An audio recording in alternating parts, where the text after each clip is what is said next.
Call the regular meeting of Monterey One Water's Board of Directors to order here at 6:07. Roll call, please. Monterey. Here. Bayside, Here. Veranda, Here. Delray Oaks, Here. Salinas, Here. Pacific Grove, Here. Castroville, Here. Monterey, Here. Marina Coast. Here. We move on to agenda item 3, which is the Pledge of Allegiance, and we could ask Director Donaldson if he might consent to lead us. I pledge allegiance to the flag of the United States of America and to the republic for which it stands, one nation, under God, indivisible, with liberty and justice for all. Thank you very much, Director Donaldson. And it's seeing our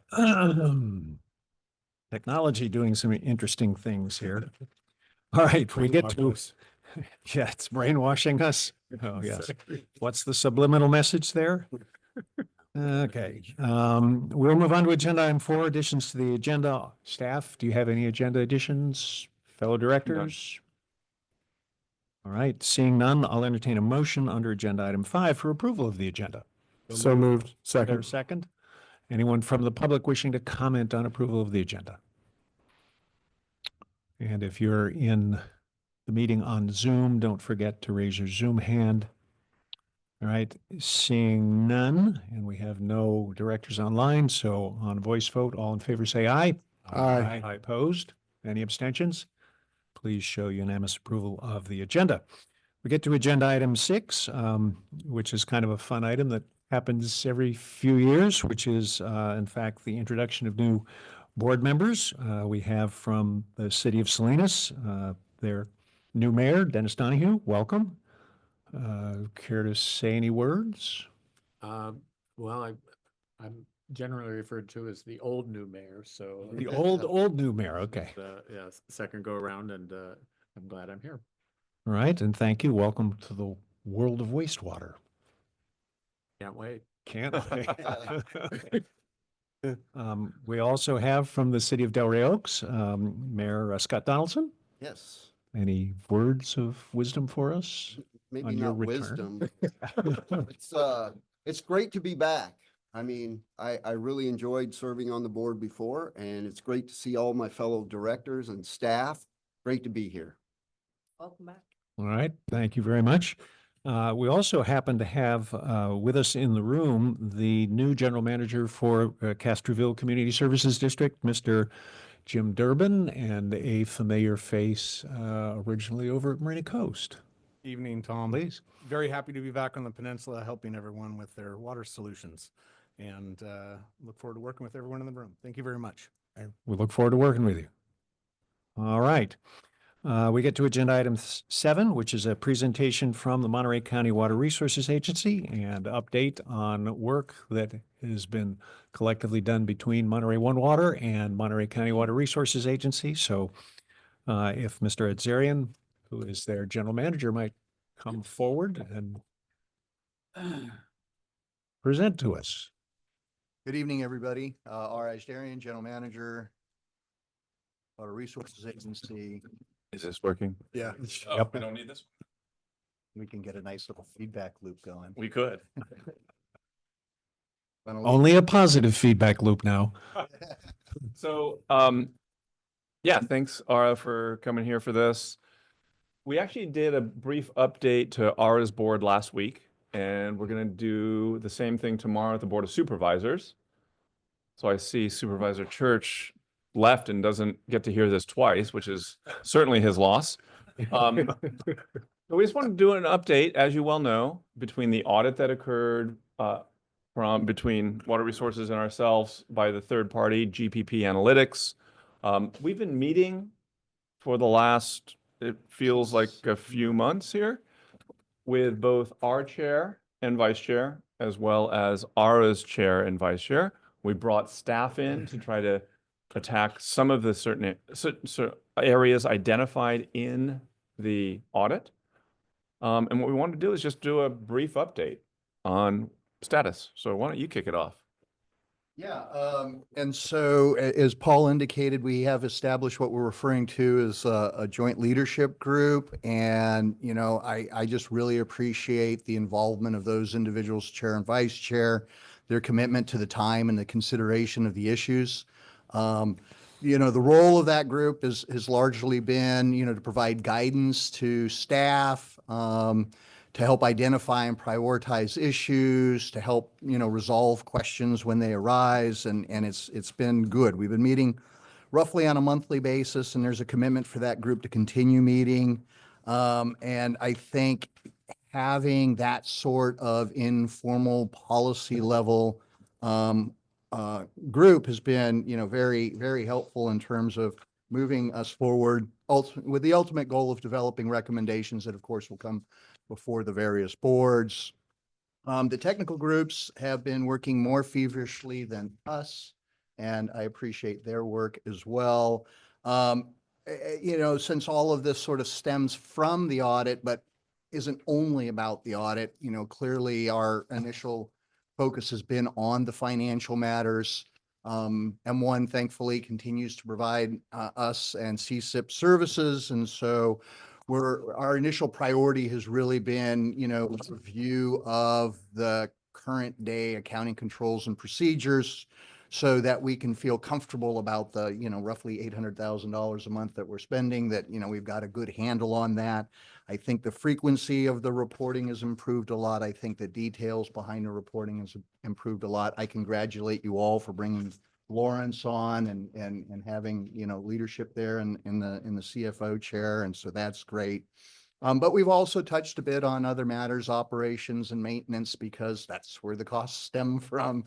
And, you know, ultimately, I think we'll delve into the realm of source water accounting and so forth. But it's been good work so far. Actually, let's go back one.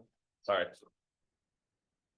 So yeah, as Ara said, we're working on a lot of different things, and between Lawrence, Steve Kerrigan on your side of the aisle, Shauna Murray, Nan, others have been coming together and doing a lot of really good work. And I wanted to point out just in the status item, and we'll get into it a little later, we've accomplished a lot. I think there, as Ara said, the monthly reports are coming in a more timely fashion. We're understanding what they need. I think they're understanding the utility business is something a little different than what they typically do.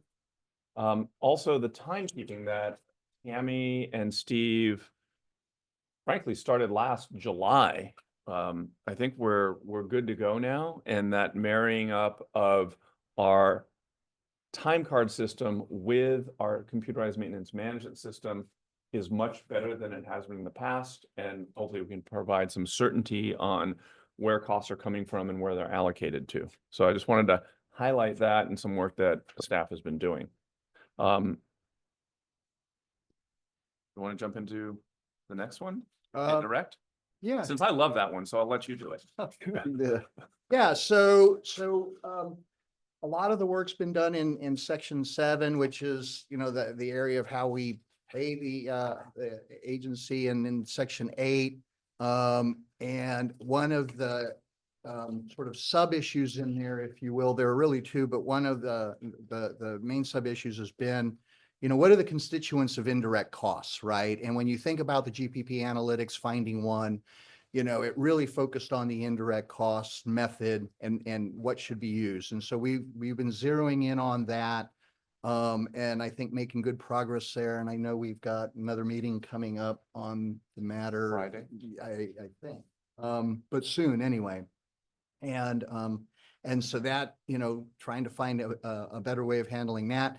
The inclusion or exclusion of capital improvement projects. And the reason I say exclusion is, I think we all recognize that, you know, going and buying a $10,000 part from an administrative perspective is something very different than managing a very complex construction project. And so, you know, so we're sorting through how these things are different. And so how do we treat them differently and manage that? And so, yeah, and a component in the indirect cost too has just been the community outreach program and understanding better, it's important for Monterey One Water, but understanding better how it affects, the Water Resources Agency and CSIP more specifically. And so we're delving through those details as well. In reference to some of these, Tom and Tyler, who have been in part of these meetings, probably have a greater understanding, and I'll ask you some questions later. But what's really nice is, so I'm giving you a heads up, there's gonna be a test. Yeah. R and I have been My pen. just open lines of communication, like on a weekly basis, probably, if not more. Like this community relations thing is like, how can we get to a point where interests of both agencies are addressed and that we're appropriately landing costs where they need to be? And I think that's been really positive in my mind, to be able to work in an iterative manner versus just, no, this is the way it is, black and white. So I very much appreciate that. Want to get into reserves since? Yeah, and I think really the interesting aspect of reserves, we at the agency have a lot of interest in establishing a formal reserve policy. We do have, what are fund balances, if you will, for the different pieces of CSIP. We talk about CSIP, it's kind of the common jargon, but it's three different things.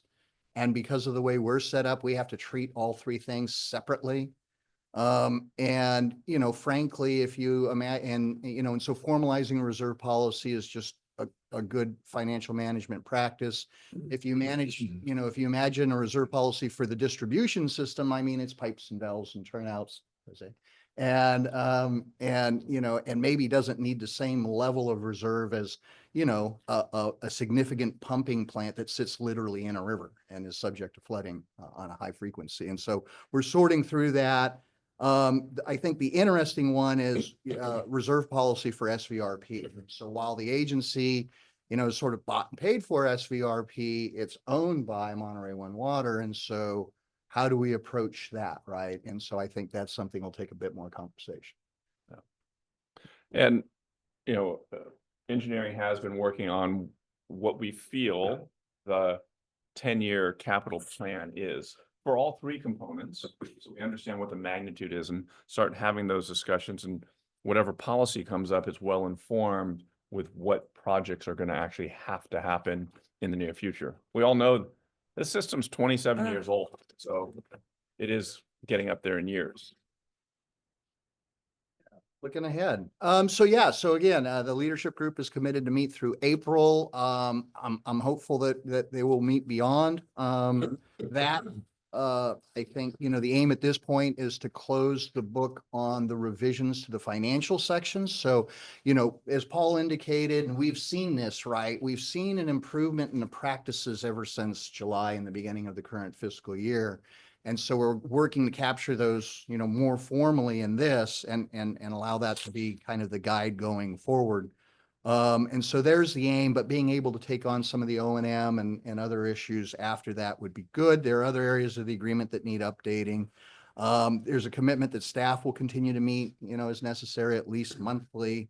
And so I think maintaining that strong communication, especially at the policy level on a regular frequency, will really help ensure, more closeness going forward into the future. So, and coming out of this, we'll be coming back to all the boards for some approvals on things. When we amend the agreement to document what are referred to as Section 7, Section 8, which is how we pay for things and how we do stuff, the financial end of things, we'll be coming back with an amendment.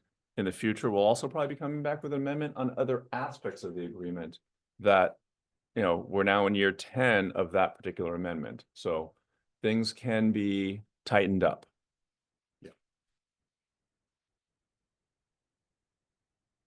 And so, and then lastly, we wanted to review a few successes. 2024 was a good year. Again, M1 engaging your new CFO and a controller. Congratulations. That's not easy to recruit in this day and age. The 2024 CSIP irrigation system was a great success. We had record SRDF diversions. That was almost 1/3 of the total deliveries, with SVRP essentially being the balance and well usage being quite small. And so that's great news. And then a lot of progress that's been made on improving the accuracy of the metering, in particular, the way the physical meters deliver electronic information into the SCADA system. And the reason that that's important is not only does it help inform M1's operators as to what's going on out there, but from the agency's perspective, we're wanting to use that data to perform what's been commonly referred to as CSIP optimization. And, we understand there are ways that, through engineering solutions, we can improve the production and the efficiency of that system. We've just had a hard time seeing deeply into what those things are. And we're beginning to see that more clearly now. And the urgency behind getting this work done is it's being undertaken with grant funds from the Salinas Valley Basin GSA. And so they're a partner in this work. And that round one grant expires in March. And so we've really been pushing the consultants hard, to work with the data we have and to get that, at least this initial round of reports out soon. And, the good news is there are engineering opportunities out there to improve performance. And then one thing I'll note here is the water order system. I think we've talked about it in the past of frequently during the growing season, the growers want water from, 6 a.m. to 11 a.m. And when everyone wants it in that period of time, the hydraulics of the system, what Ara is just talking about, limits what we can actually deliver. So we're trying to extend that. If people can sign up and get water from 6 a.m. to say 3 p.m. or even later, it allows the hydraulics of the system to work as designed and get more water from our treatment plant into the 12,000 acres. So the water order system that's out there, it seems like we're getting some traction and people using it and adhering to it and requesting when they're going to want water, how much it is, to make sure that what Jose and his crews are doing, optimizing getting the water off the hill, can actually occur. I think it's, it's been in use for 27 years, right? And people are used to operating a given way. So this is new, and it's going to take a little time to probably dial it in and maybe make the system, which is a website, a little easier to use, but we're getting there. And I think that's part of the solution to make sure that we can optimize CSIP. With that, we are pretty much done unless there's any questions. And certainly, Tom or Tyler, since you are the representatives on the leadership group, if you had any comments, we would love to hear them. Tyler? Yeah. Vice Chair Williamson? So first, I would just like to give both of our executive directors a lot of kudos and appreciation, and to the team on the staff side that's been doing a lot of work in the background. And I just would like to highlight the point that Arya was sharing. I believe it was on that last slide there, just in regards to that battle rhythm that our staff has now in regards to touching base with each other. And I think just a big part of this is communication and making sure that we're in the same room, having the conversation, understanding how the operations are happening on our end, what are the needs and the desires on the other end, and how they want that to be executed or how they need that to be executed. So I think that, to me, was the biggest piece. And I see that not only being something that is going to happen throughout the duration of this process, but it will be something that will continue long after we're done and through with the whole process as it relates to the audit. A couple of things in particular that came out of the last conversation, the last meeting we had in December. There was discussion around permit revisions. And so getting a progress report on that and then hiring the Water Resource Agency hired a consultant to update the permit. Trying to read my notes here. And just making sure that we have somebody to keep up with the permitting process on the M1W end. So right, like, how do we make sure that we have the know-how in order to make sure that we're being compliant on the M1W side as it relates to the needs for the Water Resource Agency? And then a discussion, kind of not related, but obviously related because of the context of our relationship, was the source water discussion and this idea around hiring a third party to basically give us feedback in regards to what's what as it relates to the source water discussion. And I gave a little bit of pushback on that because I think in theory, it sounds nice to hire a third party, but at the end of the day, we know the decision is going to come back here to both of our boards and people are going to have their positions. And if you don't agree with what the third party comes out with, you're going to take the opposite position. But if you do agree with it, you're going to go with that. So I think there's something to that we need to dig deeper on, so that we can try to help address some of the source water issues. And I think with that, I'll stop there. Just again, I give a lot of kudos to the team for all the work that you guys are doing in the background. And I share that, especially for the technical staff. I mean, they've been rolling up their sleeves and doing a great job on the permits. You know, it's another one of those things that makes our relationship unique, right? And so the permits for the water treatment at SVRP are held by Monterey One, but the permits for the distribution system are held by the agency. And so the permit didn't have a termination date on it, but over the 27 years, the regional board in its infinite wisdom has updated their standards. And so they're coming and they're asking us for a bunch of information. So, you know, so we can revise our permit to meet sort of the modern requirements. And so working with Jose and others involved in the distribution system, we've been able to gather that information and provide that to the consultant. And their work continues, and I'm sure we'll continue to ask Jose 100 questions as we go through that. But there's progress getting made there. But that's kind of the urgency behind it. Is the regional board is, you know, is kind of nudging us along, saying, "Okay, come on, you can do it." And then, yeah, on the source water, I agree, Tyler. I think you know, we don't want to have, you know, multiple versions of the information, right? You know, we get into these battles of competing experts and that isn't helpful. And I'm hopeful through this approach, we can actually minimize that, not amplify it. But you're right, we have to be thoughtful about how we approach that and what it means going forward. So I appreciate your observation. So I think it was maybe even as much as a year ago when we first got wind of this audit.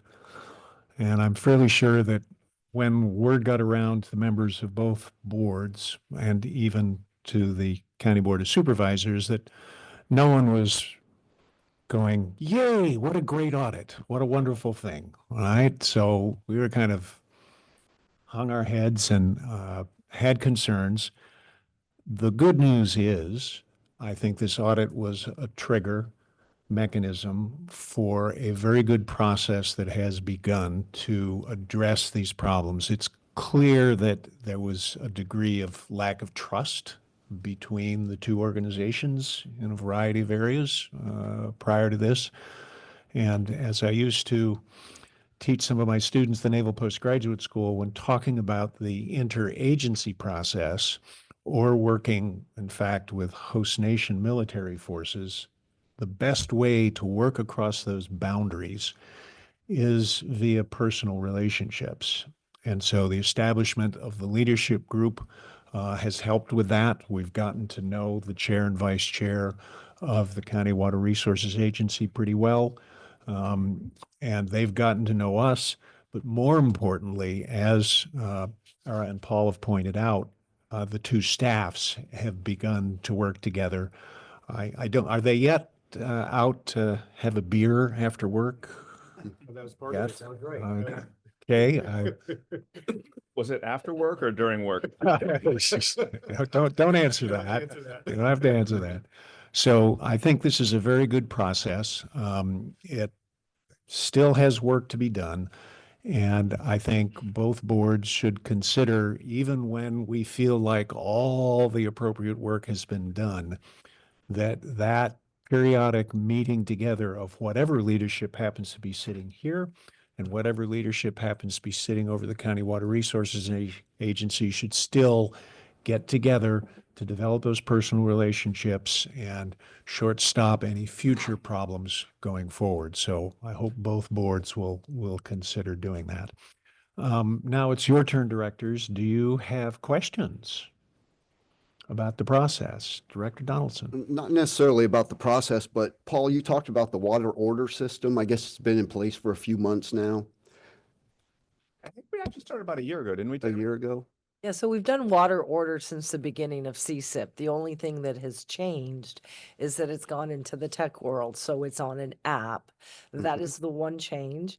And then the second change is starting about last week, we're putting in how much water is available. So if I'm Joe Farmer and I go in and I want irrigation from 6 to 11 and other people have already taken it, it will show there's no water available. You're going to have to 11 to 5 is available. So that is the significant difference. But yeah, they've been doing water orders the paper way. Mhm. And so we've just gone into the next And generation. if you Yeah. looked at those water orders versus water that was actually delivered, Mhm. tremendously different for 26 years. I mean, they just weren't utilized as well as they could be. Mhm. And then as Tammy said, I think putting some limitations on what can go out the door in terms of water is going to be very helpful to optimize the system. Yeah, and I was wondering, what's the overall sentiment from the growers? Do they like this new system? Is there pushback? What? We've been doing condition communication for about 2 years that this was going to come down the pike. It took us about 1.5 years to get the app developed, and we were in beta testing for about a year. So actually, they're doing fairly well.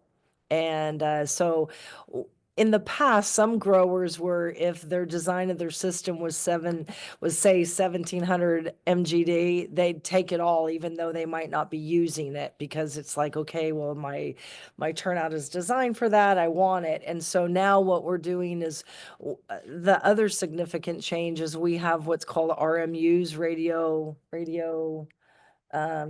monitoring units. And so we can actually see Yeah. what did the grower request, and the RMU will tell us what they actually received. And so we're doing a manual, like, okay, did they ask for X and that's what they took?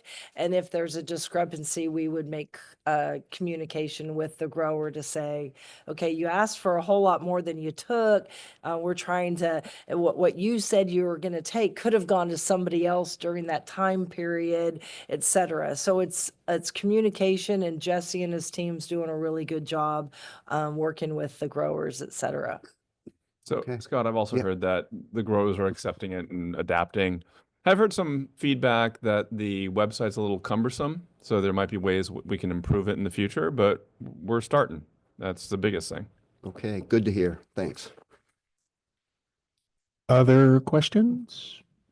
I just want to reiterate Please, that what Paul was saying is that, yeah, it's been pretty smooth. From what my feedback that I've gotten back from the guys in the area is that it's gone pretty smooth. And I think going down the road, I think that with more of a scheduling, I'm sure there's going to always be bad players, where someone might fib about something, but with everybody on drip irrigation mostly now, it's a little bit easier instead of trying to catch that morning sprinkler run. It's, when you have drip, it's a little bit easier to manage. Hey, I can start it at 1 o'clock Okay, so yeah, anyways, makes sense. that's it. Okay. Thank you very much for an excellent presentation. Thank you, everyone. Have a good evening. Look forward to working with you in the future. All right, that brings us to agenda item 8, which is public comments. Anyone wishing to address the board on matters appearing on the agenda, not on the agenda, not appearing on the agenda, there we go, may do so now for not more than 3 minutes. Comments on items that are listed on the agenda will be welcome at the time that matter is being considered by the board. So is there any general comment for items not on the agenda? Seeing no one in the room and looking out to Zoom, seeing no one. All right. We will move on to the consent agenda, agenda item 9, the Chair? directors. Chair, right here. You did have a written public comment that maybe Oh, you might want to correct. acknowledge. Yeah, so all the members of the board indeed have received an email today from Mr. Bill Leip on the topic of Monterey One Water's efforts to use property tax rules for billing. And with that, that'll be posted on our website for any other members of the public to see. Is that correct? Okay, very good. So that's in the record. Thank you, Director Donaldson, for that reminder. Pleasure. Through the chair, I'll move approval for the consent agenda. Is there a second? Thank you. Anyone from the public wishing to comment or pull an item? All right, seeing none, we'll bring it back for a vote. All in favor, say aye. Aye. Opposed? Any abstentions? Please show unanimous approval of the consent agenda. Get to committee reports. Anyone care to ask questions about, comment on, or make a motion to receive the Budget and Personnel Committee report from January 10th? Move to receive. Is there a second? Second. All right, anyone from the public wishing to comment on that motion? Seeing no one in the room, no one in Zoom, we'll bring it back for a vote. All in favor, say aye. Aye. Opposed? Any abstentions? Please show unanimous approval. We move on to agenda item 10B, committee report from the Recycled Water Committee. Anyone care to make a motion to receive? So moved. Is there a second? Second. Thank you very much. We have a motion and a second. Anyone from the public wishing to comment on this motion? All right, seeing none, we'll bring it back for voice vote. All in favor, say aye. Aye. Opposed? Any abstentions? All right, please show once again unanimous.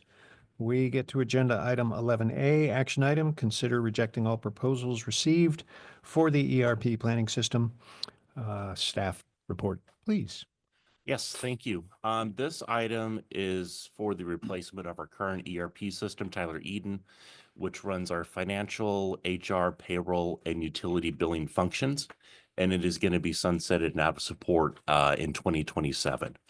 If you want to go to the next slide. So we began developing the specifications and requirements for this way back in May. We took several months to make sure we had all of our needs written down and documented. And then we started soliciting proposals in August of 2024. We did receive 5 proposals. The 5-year costs ranged from about $800,000 to a little over $7 million. 3 of the proposals we deemed were responsive, and we held all-day demonstrations with those 3 companies, Springbrook, Tyler Technologies, and Strata, in October. 11 different staff members participated in the demonstrations and evaluations. Ultimately, the evaluation committee deemed that those options did not best meet our needs. Around this same time, one of the original respondents who didn't meet our minimum functionality notified us that they had actually just released that functionality and they now met our requirements. If you want to go to the next slide. So with that functionality, since they did meet our requirements, we went ahead and had an all-day demonstration with Oracle in December. So what I've put here in front of your screen is just like an overview of the functionality that this system brings for you to look at. And after that evaluation, the committee determined that Oracle's NetSuite for Government option best met the needs of this organization. Next slide. Here we have some of the strong points for the Oracle NetSuite offerings listed on the right side. Those include the 24/7 support, 1-hour critical response time if there's a critical issue. We have data storage in U.S. data centers, third-party integrations, feature expandability, and their security compliance that they abide with. And some of that security compliance we have to provide to the auditors every year during the audit process. And then to the left, we have the proposal that was received. So NASPO is a cooperative purchasing agreement, and our purchasing regulations allow us to use a cooperative purchasing agreement in this instance. Staff negotiated with Oracle, and we agreed upon the following pricing. We have one-time fees of $432,000 and change, annual fees of about $125,000 with a 5-year cost of $1,060,121. We also have a 3-year extension option after that initial 5 years for the 415,784.80. And we're also requesting a 10% contingency on this just for the unknowns for either project implementation costs or if there's additional potential modules that we may want to acquire before we go live. And that brings the total 8-year cost to $1,623,496.38. Next slide. And as was mentioned during the budget personnel committee, we did want to, just kind of give an example of some potential additional modules that NetSuite offers. So here's just a list of 6 different items we could look at in the future if we needed.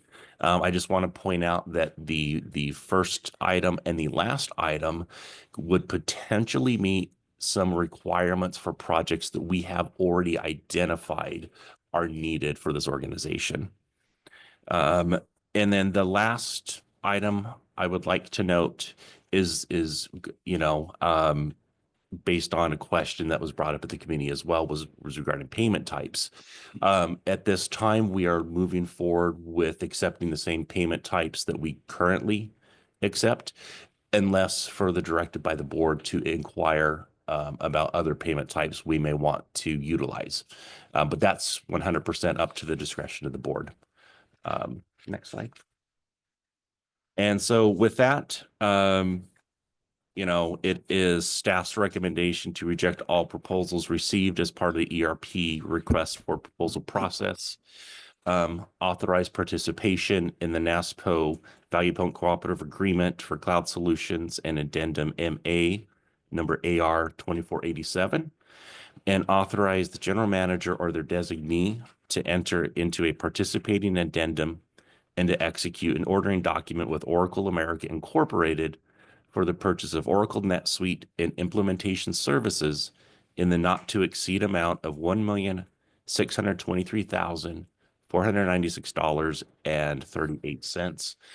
And staff and Scott Weir from Oracle are here to answer any questions you might have.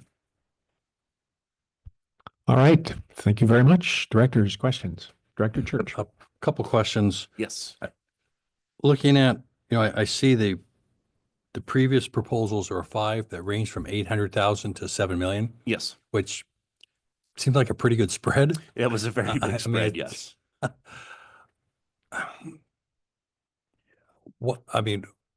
How can it be such a big spread?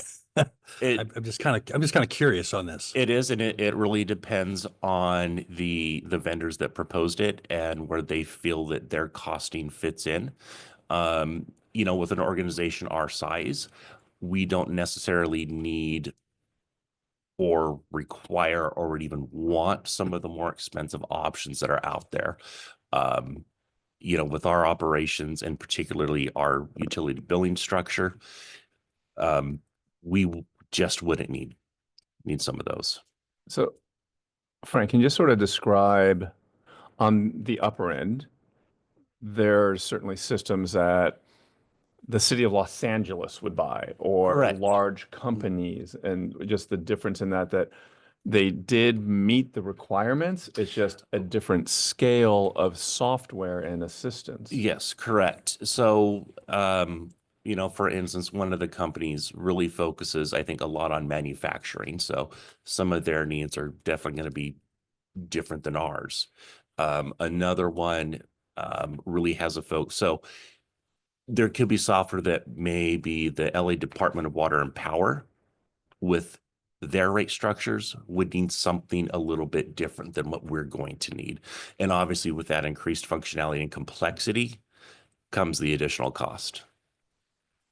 My other question is, I noticed that the 5-year cost is a little over $1 million, and then it can be extended for 3 years Yes. for less than half at 415. And I'm just trying to, I'm trying to see why the extension per year costs less than the original 5 years. Well, the extension, let me pull up that.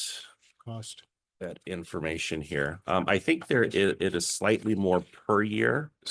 No, it's Yeah, 3 years at 415 is 140,000 and Yeah, so 5 years it, at a it's million a is 200. small increase. So there's the on a one-time, yearly basis. there's Okay. actually the Decrease. one-time fee, and then the annual fee for the first 5 is 125,000 per year. Yeah, it's per The year. for last that 3 years, 125. you're right, Supervisor Church, it goes up to 138,000 for the annual fee. So Okay. what Oracle is doing is they're locking in the I got- annual fee for 125 for the first 5, 138 and change for the last 3.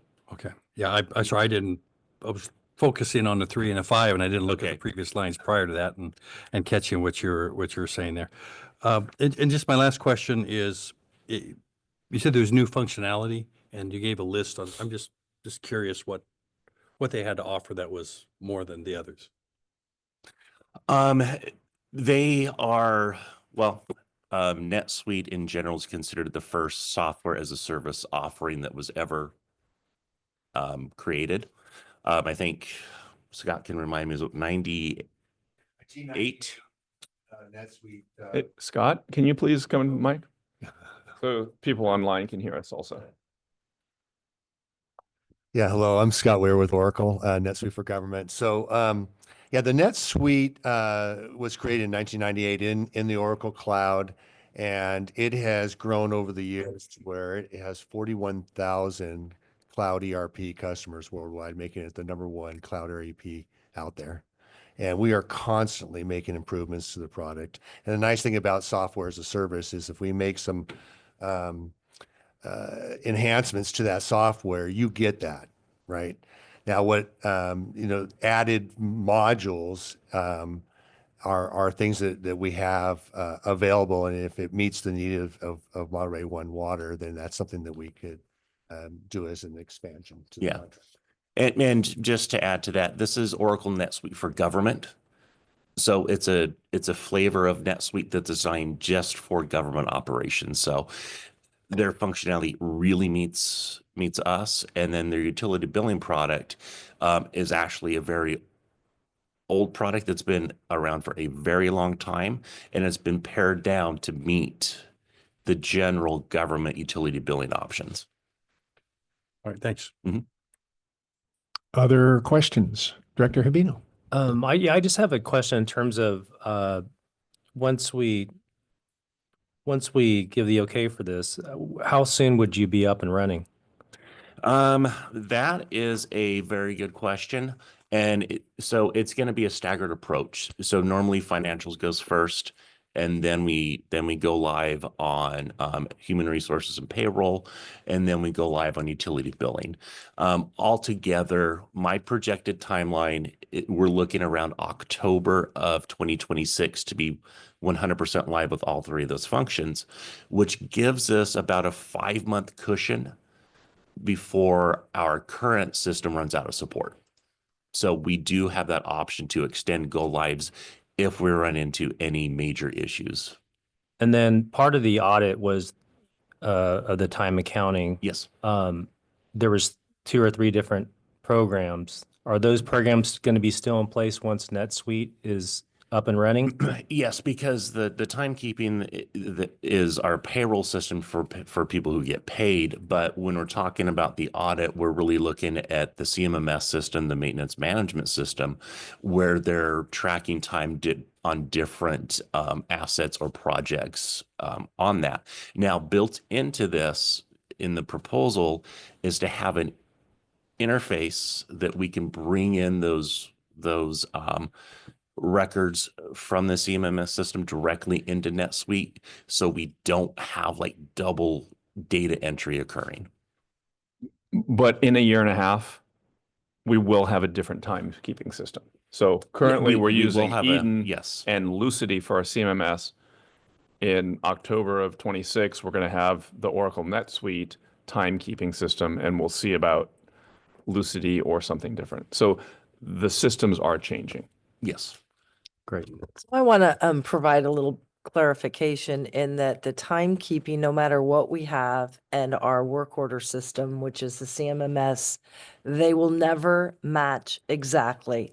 Because I've got lab people who are doing analysis, they will never have a work order in the work order system because a work order is on an asset to repair, to maintain, et cetera. So there are certain employees that will not have, they'll have time working on WRA's project, but there will not be an associated work order. So I just want that out there that no matter what system we have, they will never match exactly by the way we do business. Thank you. Okay, any other questions? Vice Chair Williamson. I asked this question during the Budget Personnel Committee, but just for, I think, the larger public and the rest of the board, how does the system work or not with the potential for us to transition payment through the tax roll? It works. It has that functionality built in as part of the utility billing module.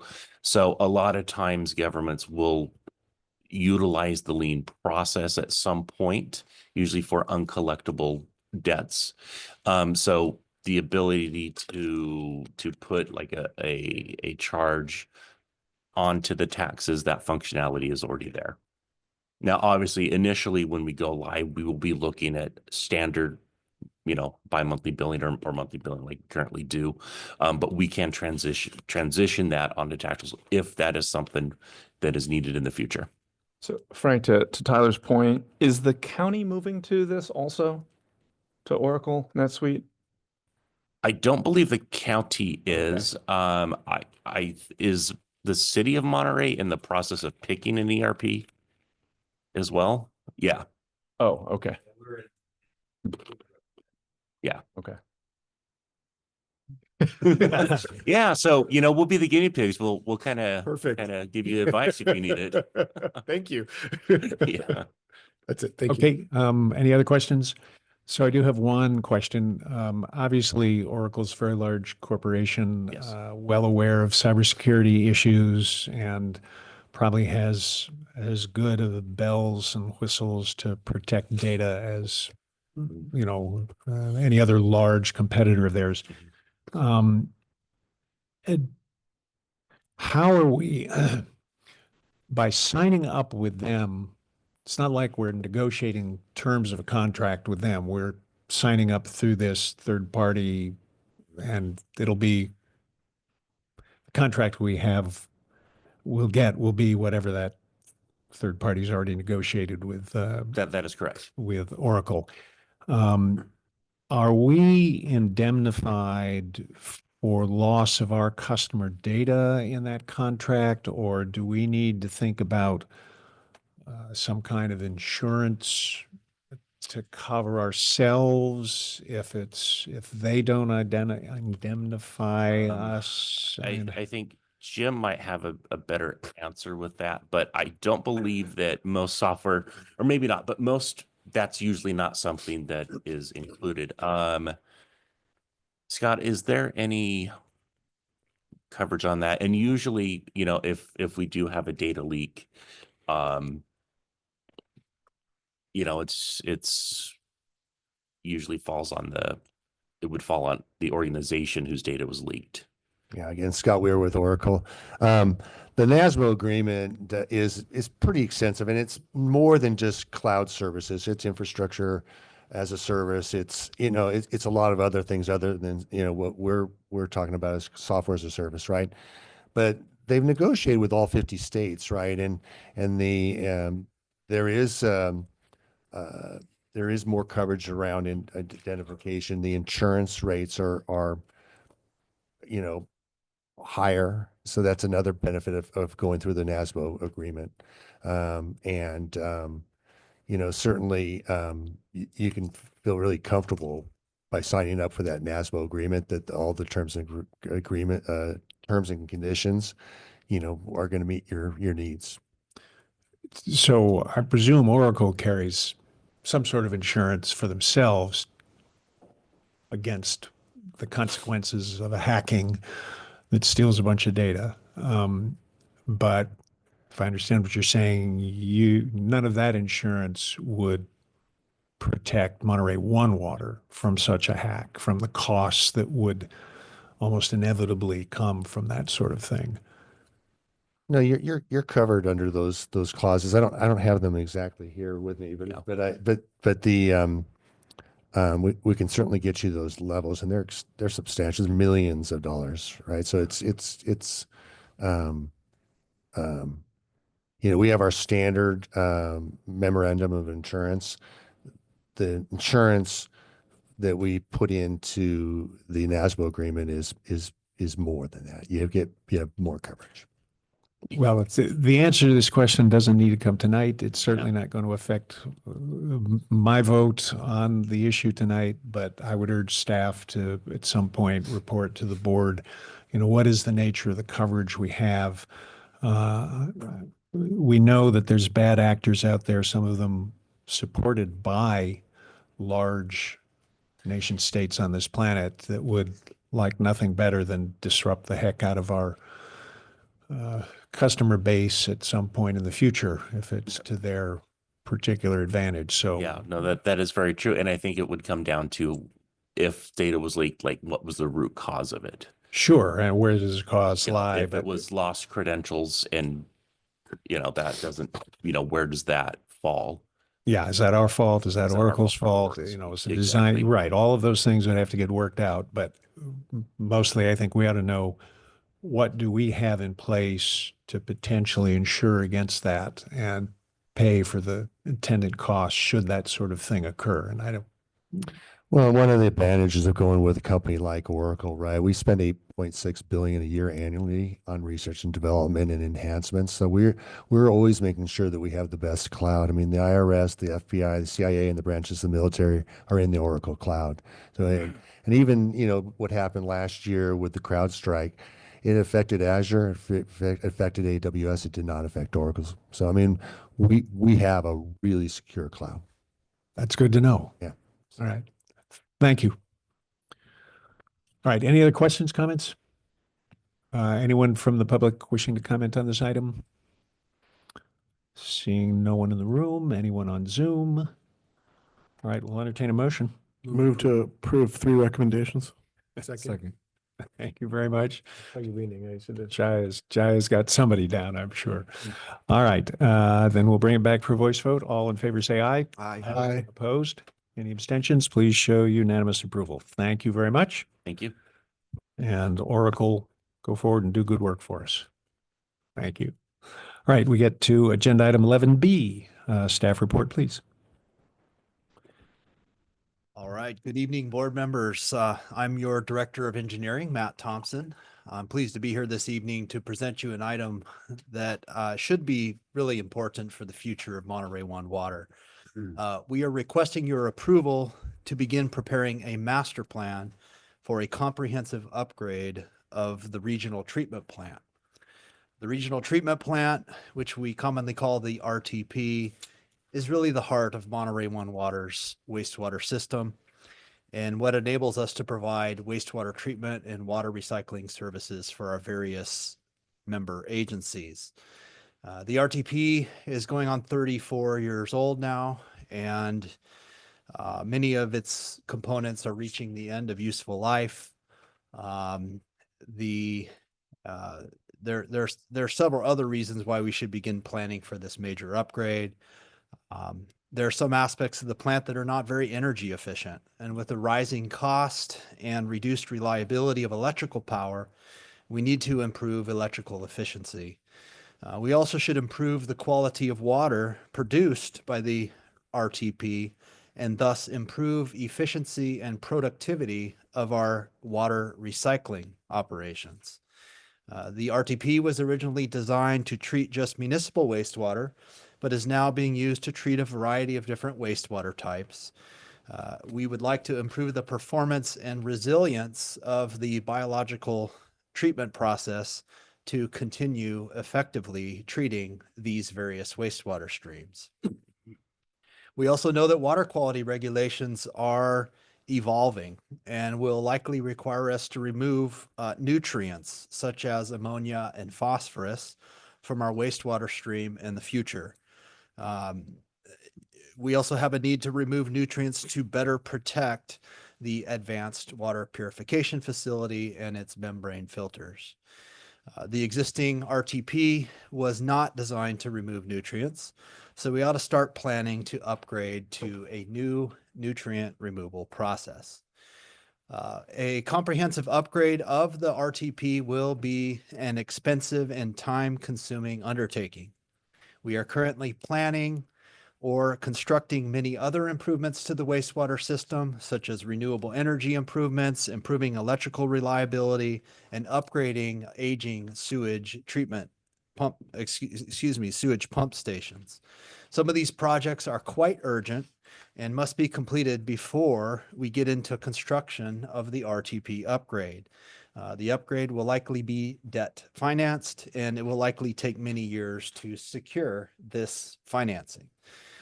Although construction of the RTP upgrade will not likely begin for many years, we would like to start the process by hiring a professional engineering firm with expertise in planning, design, and construction of wastewater treatment plants to help us develop a well thought out master plan. The engineering firm will guide us through a detailed evaluation of various modern treatment alternatives. They will clearly recommend a particular treatment process based on life cycle cost and long-term treatment performance. The cost estimate for the recommended project will be the basis of our financial planning, and the master plan will also be the basis of subsequent design efforts and environmental review and permitting work. You may recall this board approved budget for the master plan as part of the last budget cycle. In September, we requested proposals from various engineering firms to prepare a master plan. And then in November, we received proposals from 3 major reputable engineering firms. A committee of staff from various departments independently reviewed and ranked the proposals. All 3 engineering firms are well qualified, but the consensus of our selection committee is Black & Veatch is the most qualified and best fit for preparation of our master plan. Black & Veatch is an international engineering firm with a lot of wastewater expertise and project experience. They have engineers in all of the disciplines that are typically involved in a major treatment plant upgrade, and they understand the constraints of constructing such a large and complex project. Black & Veatch is also very good at finding innovative ways to minimize project cost. Black & Veatch's proposed fee to complete the master plan is $601,023. Black & Veatch is prepared to begin work right away after approval and will complete the master plan in January 2026, so in about 1 year. We will present the master plan to the Recycled Water Committee and this board after completion. At this point, I'd like to recommend the board authorize the executive officer to enter a professional services agreement with Black & Veatch for preparation of the master plan for an amount not to exceed $601,023. That's all for me. Thank you. I'd be glad to answer your question. Thank you very much, Directors. Questions? Director Yeah, Donaldson. thank you, Matt.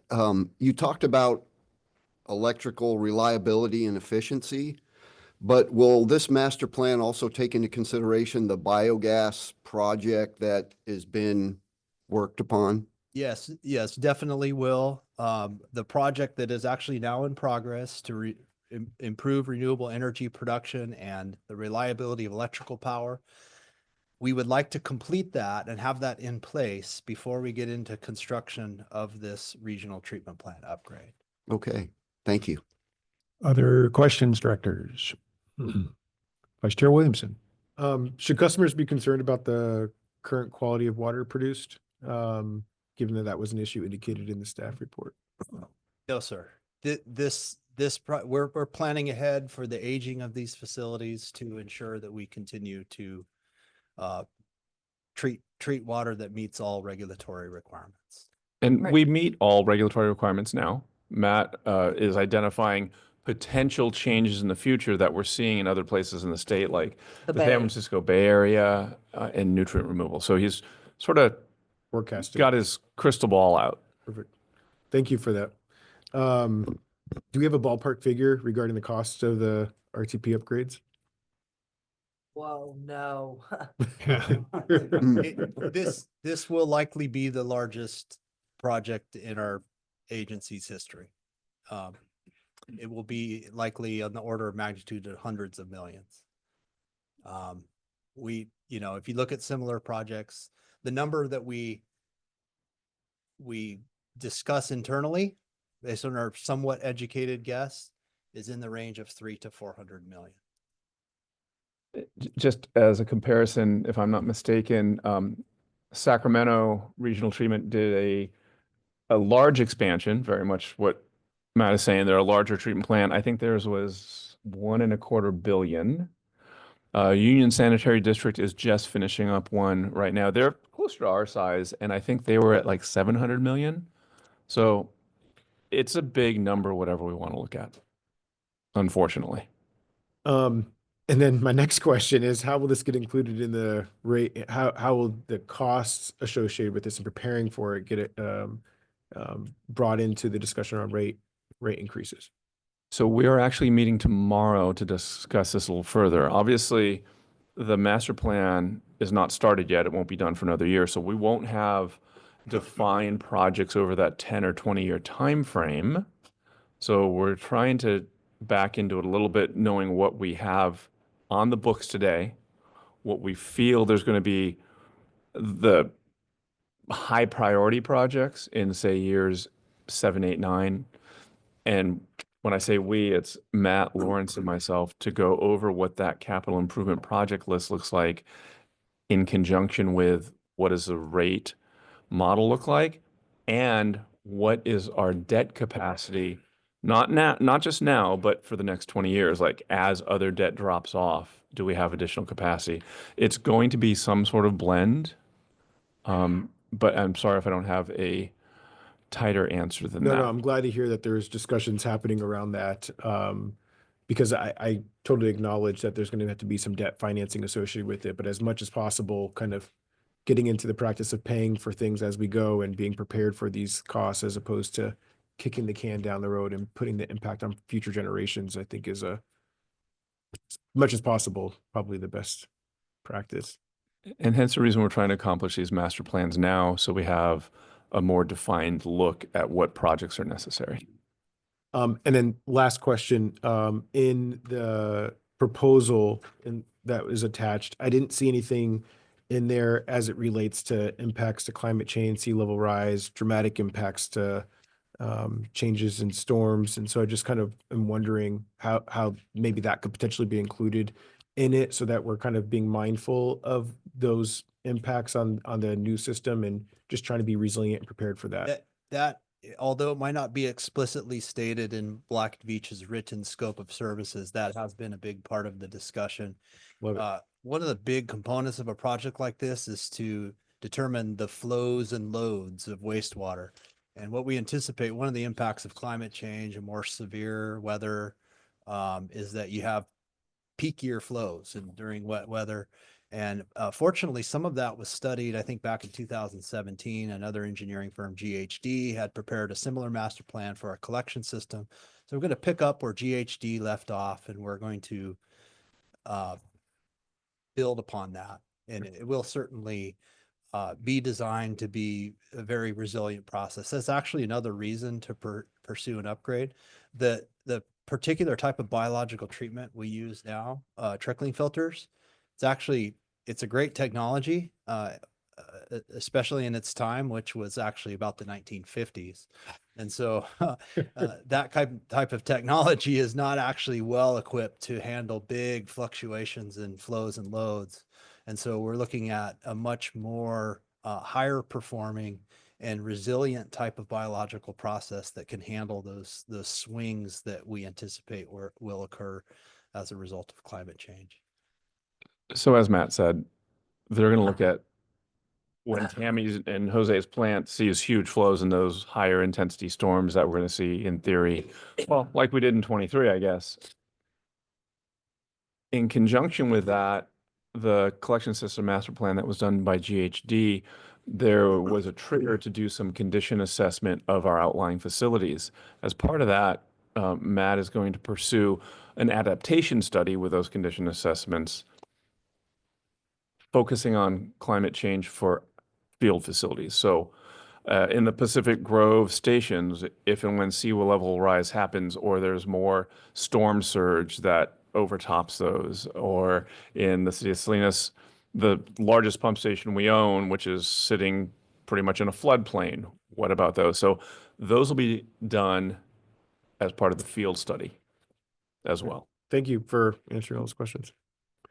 So I can see a future board having the following conundrum. Matt, you bring us a very good master plan, and it includes various improvements to get us more electrical efficiency, to reduce nutrient content within what we put into the outfall or what we send to Pure Water Monterey or send to CSIP, and presumably other technological improvements and so forth, all of which come with a cost.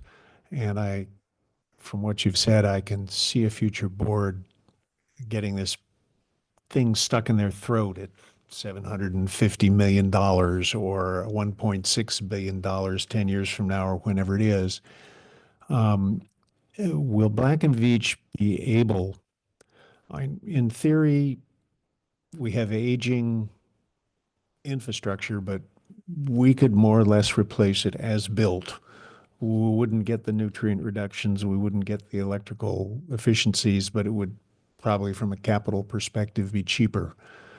Will Black and Veatch be able to bring us some alternatives so that the board can, maybe decide that the lift is too great monetarily at some point and maybe we need to forego some of this? Yeah, yes, the master plan, we will be challenging Black and Veatch to evaluate at least 4 major treatment alternatives. Okay. Which will likely have a range of capital costs and a range of operation and maintenance costs. And so we'll have essentially a choice to make. And a range of benefits. That's Right, right. right. There'll be a lot of sort of non-quantifiable benefits that will also be part of this analysis. So we'll be able to see, do we do a simple trickling filter process like we have now? What does that cost versus a more modern, higher performance type process? It'll be clear what the cost differences are between the different choices. And I would contend, Tom, that it's incumbent upon staff to push the consultant to provide what we think the board and the community needs and wants. And certainly I have a bias in this sense because, no one wants to say, we need to come up with $700 million tomorrow. That Right. it may make sense with those 4 options to have a triggered master plan. So we don't do anything until there's a regulatory trigger that is gone. If that regulation never shows up, why would we build to that?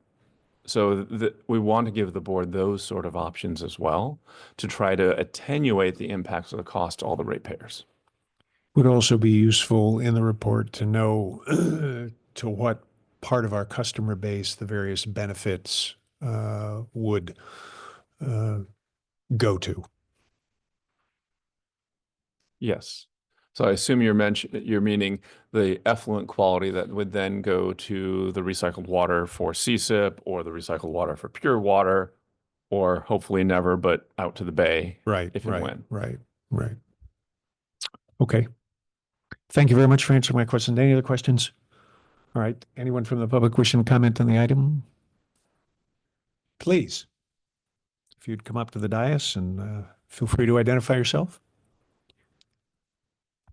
My name is Mike Leip. I'm a member of the community here, kind of slide towards the Salinas area. And I just want to, I first want to say, I just watched some presentation in the city of Salinas. It was the absolute opposite of this, such an intelligent conversation and group of people here that are presenting.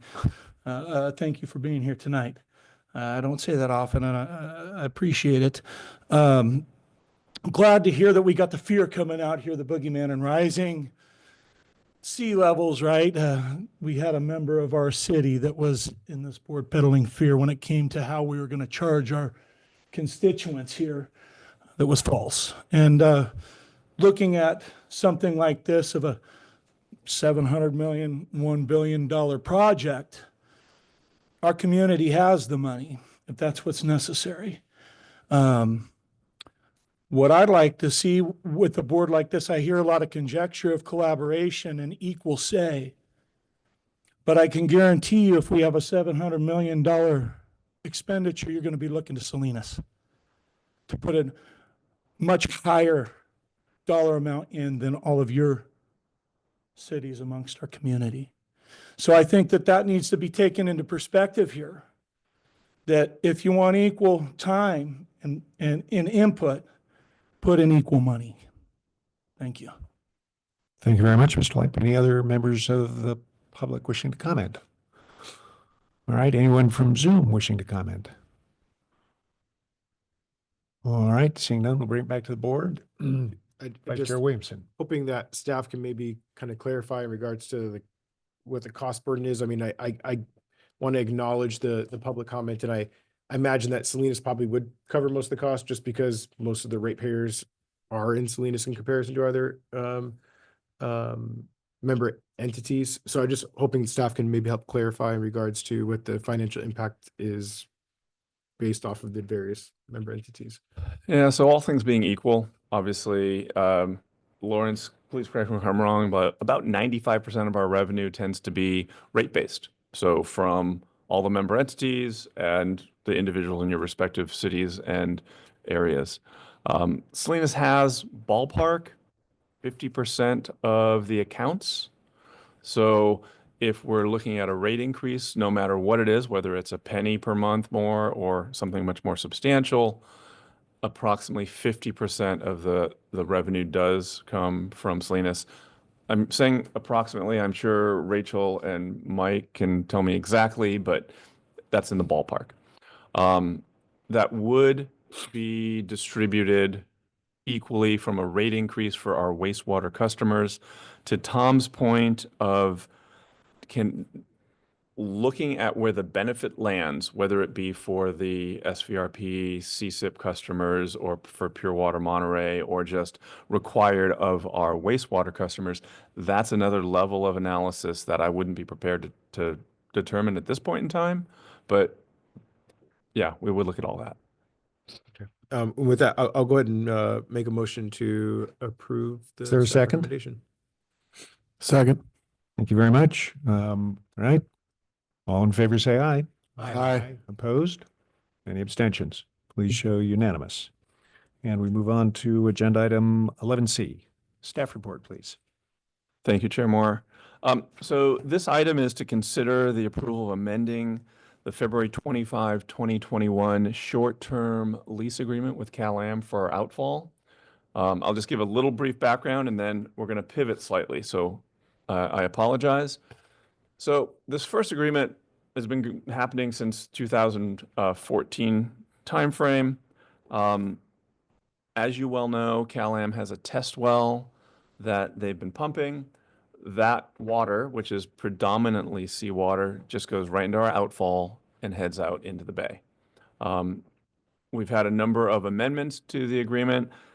It did lapse, so the last agreement is in February of 21. We are not going to, well, I'm going to ask a question. A number of comments arrived on the amendment specific to a few areas. One is making a potential change to provide the data. There's third-party data that's collected by Cal-Am's consultant, Geoscience. In the amendment and in the agreement, there's no provision to have it sent to Monterey One Water. So the comment was, could we please have that in here to be sent to us within a 30-day time frame? Another statement was specifically to comply that CalAm, and I'm sorry, I'm pointing to Tim and Josh with CalAm, so thank them for being here. To comply with all permits, we do have a section 7.2 that talks about they're going to comply with all federal, state, local regulations and permits. We call out our NPDES. We do not call out the coastal permit or for this particular item. So the request is to add that specifically in here. And then lastly, noting that the costs were last calculated in 2021 to update the costs that CalAm would pay Monterey One Water to the timeframe we're in, so 2025 through 2027. Jim, I'm going to ask you to, pardon me? Termination provision. Oh, and there was discussion on the termination provision being only on CalAm side, that there's no termination on Monterey One side, which, well, there was a reason for that when we first came up with it, which is they have a slant well out there. So if they want to terminate their project, they can terminate it, and they terminate the agreement. Having the risk of us terminating it when they still try to operate, we felt was undue to them. So therefore, that is not in here currently. So the request, if I'm not mistaken, is that we don't approve this item today. You allow us to go back, address these specific items, come up with more current costs, and it would come back in the February Recycled Water Committee and then the February board meeting. Is there anything else? No, I think the one comment is that CalAm has not seen these because we just received them this afternoon. So we obviously would need to go back and talk to CalAm relative to proposed language. And so that's the need to move this. Yeah, and I, thank God for technology. I did text Tim O'Halloran and Kevin Tilden of CalAm about 5:30, so they, although informed, were probably blindsided by this as well. So with that, Questions? Question? Yeah, where did those comments come from? Mostly from me. I read that agreement more thoroughly as, let's see, you were at Recycled Water when I abstained on it because I hadn't had a chance to thoroughly look over the agreement. So these are some things that caught my attention. yeah, so Tom sent those this afternoon about 4 o'clock. Right. We get to see it. Pardon me? Do we get to see it? Yes, absolutely. Yeah, we wouldn't keep it a secret from you. Yeah, we've spent the last hour just trying to figure out how we can move this forward.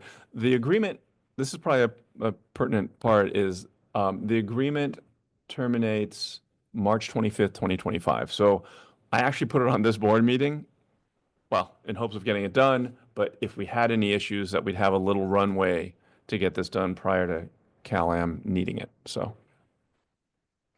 Other questions? Well, seems like the board's satisfied with staff's proposed way forward. Okay. Okay. Anyone from the public wishing to comment on this item?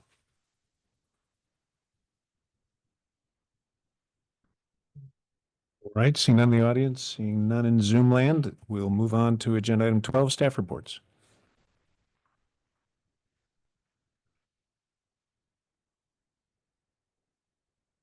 Yeah, the seaside thing. So, Yes. thank you very much.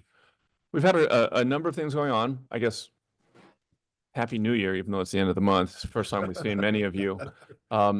We had an incident at the Seaside Pump Station that I did send an email out to everyone, and we wanted to provide an update on that.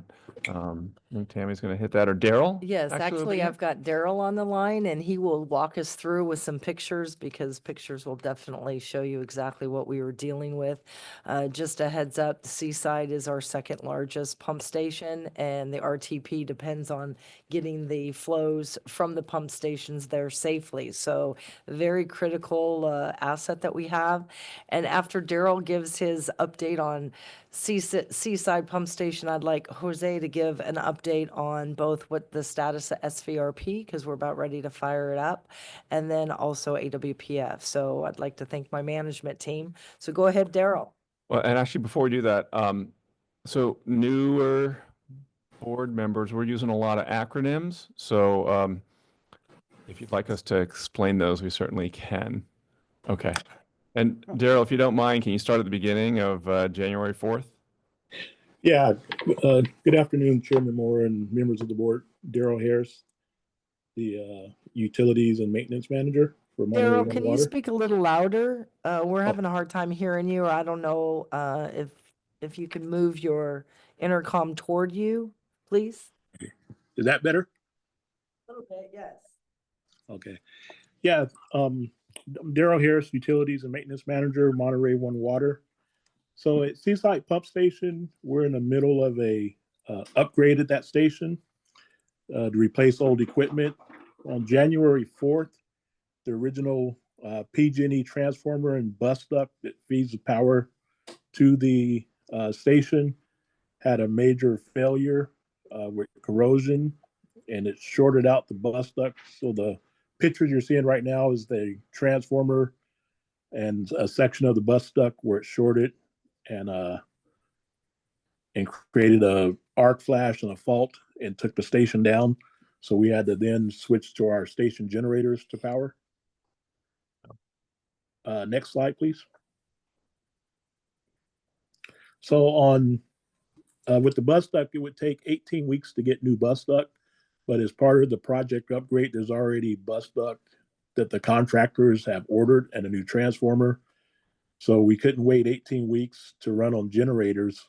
So on January 14th, we got approval from PG&E to do a temporary feed from the transformer. The transformer was tested and proved to be good.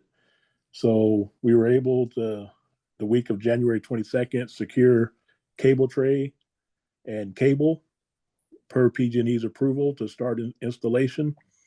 So this is what the new installation looks like during as we were installing it. New, like I say, new cable tray there. You can see new feeder cables. Those are 1,000 KC mil DLO cables, 3 per phase. Next slide. This is a slide of the existing bus duct on the left-hand side that was replaced, that was damaged during the arc flash. And on the right, you can see the new cable tray installation with new cables that's feeding the distribution gear. Next slide. And this is a completed cable tray that was installed. On the left side, you can see the cable tray with covers to protect the cables. Those covers are on the bottom, the underside, and the top. And what you see on the right is the final terminations of the new cables that was pulled into the cable tray. And we were able to restore power on January 22nd of last week. We was able to restore power to the station back to utility power. And we are now off of a generator, and we just have a standby generator and a rental generator on site, as our second station standby generator also has an issue that we're in the middle of working through right now. And any questions? Can I just add something to Daryl's thing here? So based on the dates he just gave you, we were on generator power for 3.5 weeks. Actually, a little less than that, but crews were going out there 24/7 because that's backup power, not utility power. You had them going out there every 8 hours for all that period of time, let alone ops having a focus on Seaside Pump Station. As we know, Seaside Pump Station is sitting right there on the west side of one, sitting right on the ocean. Daryl didn't get into, we had some issues with the generators as well. So our backups were having some problems. And the work that Daryl and his crews did, not only getting that accomplished, but finding all that equipment in a short period of time. When Tammy first texted me, I love getting texts on Saturday from Tammy because something went wrong. It was, we don't know if it's weeks or months that we're going to be on generator power. So yeah, they did a phenomenal job. The reason that we got back on power on that Wednesday is they were there that entire weekend. So Martin Luther King weekend, they were there landing the cables and running it and everything. So very appreciative of all the work they do, but it just shows the vulnerability that one, well, relatively large failure can have in a very sensitive environment.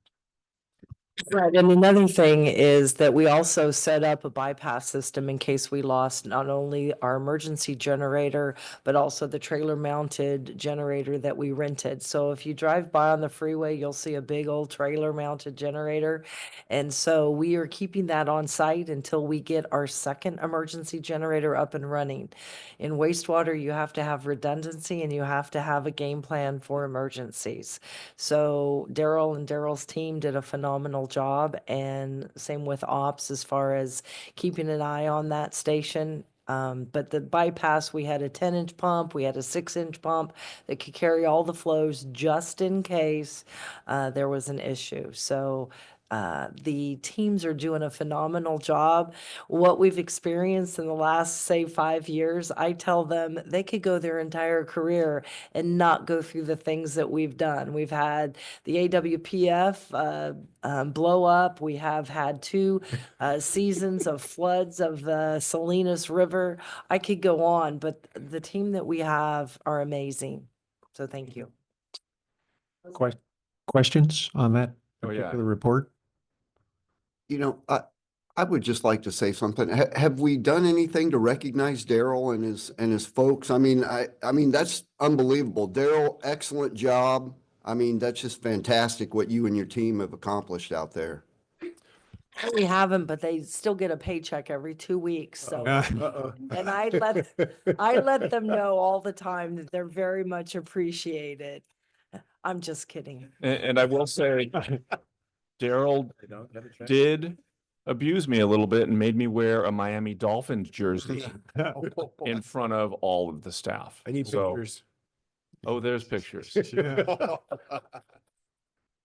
Vice Chair Williamson. I was just for kind of giving a little bit additional context in regards to what's been happening even before this issue occurred with our pump stations. I mean, the staff had brought to the board, and this is particularly for our new and returning board member and the public, I think at large here. We were already in the process of replacing the pump stations because we knew that there was a need for it. And so it's just unfortunate that this happened soon there. How many months? 6 months too late. But anyways, nonetheless, just penning a little bit more color in regards to what the agency is doing and the fact that we recognize this actually before it even occurred and making attempts to address it. So, And actually, it's the 2 pump stations, Fort Ord, and this one is 36 million bucks. Excuse me, it's Monterey and Seaside. Monterey, pump is it stations. 36 mil plus or minus? Yes, in progress. The upgrades of those. Not cheap. not cheap. Not cheap. I do have a question from that first picture that Daryl showed. It looked like that arc flash triggered a fire. And what was it that burned up? Was it a transformer? Transformer and bus duct. Yeah, that was the actual bus duct itself, where it arc flashed and melted some of the busing. So I haven't Earlier. kept up with modern transformer manufacture, but transformers used to be filled with used PCB oil. Do we now have a serious contamination problem there as a consequence of that fire? No, the transformer didn't have a failure internally, so no fluid leaked out. And that particular transformer there with the fluid that's in it is non-PCB. So there's that that's one with the newer transformer fluid in it for cooling. Excellent. Thank you for answering that question. And we're obviously very fortunate no one was near this at the time of the arc flash Yes. occurring. Yes. So, I mean, the same thing when Tammy talks about the AWPF one blowing up, that we didn't have any people near there as well. For those in the public who might not be familiar with arc flash, correct me if I'm wrong, but it's rather like a very small lightning strike, and you don't want to be near it when it happens. Right. Yeah. Back to staff reports. Good evening, everyone. Jose Guzman, Operations Manager. I was going to provide a couple of updates on the Salinas Valley Reclamation Project and the Advanced Water Purification Facility. So the SVRP has been off since December 13th, and we have had a bit of a dry winter. So even though we scheduled the hard shutdown for January, without that wet winter, growers started picking up demand about a week ago. So we kind of shifted into high gear. We tried to get contractors to move a little quicker, show up a little earlier. So with all that being said, we were able to accomplish the chlorine maintenance in about 2.5 weeks. And today we had Pratt on site to repair a leaking inlet valve on one of the filters. So those were the last two large outstanding items. So we do have some filters 2, 4, and 6 that are pre-soaking and ready to go into production. So by end of week, if we don't get any precipitation, we should be providing water to the CSIP distribution system with tertiary treated water from our facility. On the AWPF side, as you all know, we are under expansion, and this Wednesday, we're actually having our first 24-hour shutdown to accommodate some fiberglass work and allow for proper curing of the fiberglass work on the UV header. We are getting close to, a lot of these shutdowns kind of piling up on each other. So we're encouraging the contractors to piggyback on this 24-hour shutdown. So we're actually completing a couple other tasks, some RO skid piping modifications and some valve work on the RO transfer pumps, and some conduit relocation to accommodate a new auto strainer header as part of expansion. So we are working closely with the contractors to make this as efficient as possible. Right now, we're also working with Marina Coast to make sure the Black Horse Reservoir is full and they have enough water for their customers, because we have also seen, in addition to the CSIP irrigation demand increase, the take from Marina Coast for the golf course irrigation has also increased with the dry weather. So, we're confident that everything will go as planned, and hopefully we can shave a few hours off that 24-hour, but they are allowed at 24 hours for the shutdown. Any questions? Any questions? All right, seeing none. Thank you very much. Appreciate the good work, and we're glad you're going to be getting CSIP up and running shortly and providing the farmers with some water. All right, I have a quick update as well. Back in October, our staff submitted a grant application to the state and local cybersecurity grant program. I know Frank's a big fan. He's my new best friend. Thanks to Johanna and Rachel and our team, the grant will fund the following initiatives: review our cybersecurity plan, review the M1W cybersecurity strength of our controls, and then implement cybersecurity trainings. And so the really good news about this is that I guess Santa Claus worked for Cal OES, because they told us on December 24th, late in the afternoon. So surprise for us. So we're looking forward to moving forward with that project and working with staff and Cal OES to implement that grant. Very good. Any questions? I need to see that Good dance work. again by Frank. No. It was a one-time thing.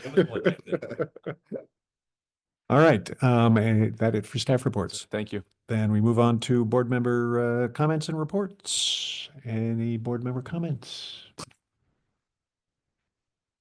Vice Chair Williamson. Yeah, given that there is new members to our board, and I know that this has been a conversation that the board has been having post the decision to not move forward with the tax rules. I was hoping to request with staff that we look at trying to bring this back and see if there's an appetite to move this ball forward. And dependent on what that looks like, I know that there's some implications in regards to how the agency moves forward and trying to figure out what next steps are as it relates to that. So I'm just hoping that we can maybe have that agendized and take a look and see where the interest lies. We can certainly do that. Can I ask just a clarifying question? Would you like this to come back to the Budget Personnel Committee meeting, which is not this Friday, but next Friday, for a discussion on structure, and then to the February board meeting more complete, or how are you envisioning I think this? that sounds perfect. It helps maybe tee it up for the board meeting. So I think that going to the Budget and Personnel Committee sounds like a good pathway. Okay, so Budget Personnel Committee is February 7th, and then the board meeting is February 24th. Thanks, Paul. Any other directors' comments? Okay, as usual, thank you very much, staff, for your good work. You know, as well as the board members here, just how critical this service is that we provide. You just can't tell the public, don't flush your toilet for 24 hours, don't use your dishwasher, don't run any laundry, don't take a shower. That just does not fly. All right, so you do very good work, and we appreciate that very much for the work you do. We'll move on to agenda item 14, which is public comments on closed session items. Anyone wishing to address the board on matters appearing on a closed session may do so at this time. Please limit your comment to 3 minutes or less. And if you're in Zoom, please raise your Zoom hand. All right, seeing none, why don't we take a 5-minute break? We'll go back into closed session. I know, right? I'm gonna say that was here. Yeah, Jim is ready. You're live now. It is 8:15. The board is adjourned from closed session and there's no reportable action. Vice Chair Williamson, I'll turn it over to you for adjournment. All right, meeting adjourned. Thank you, everybody.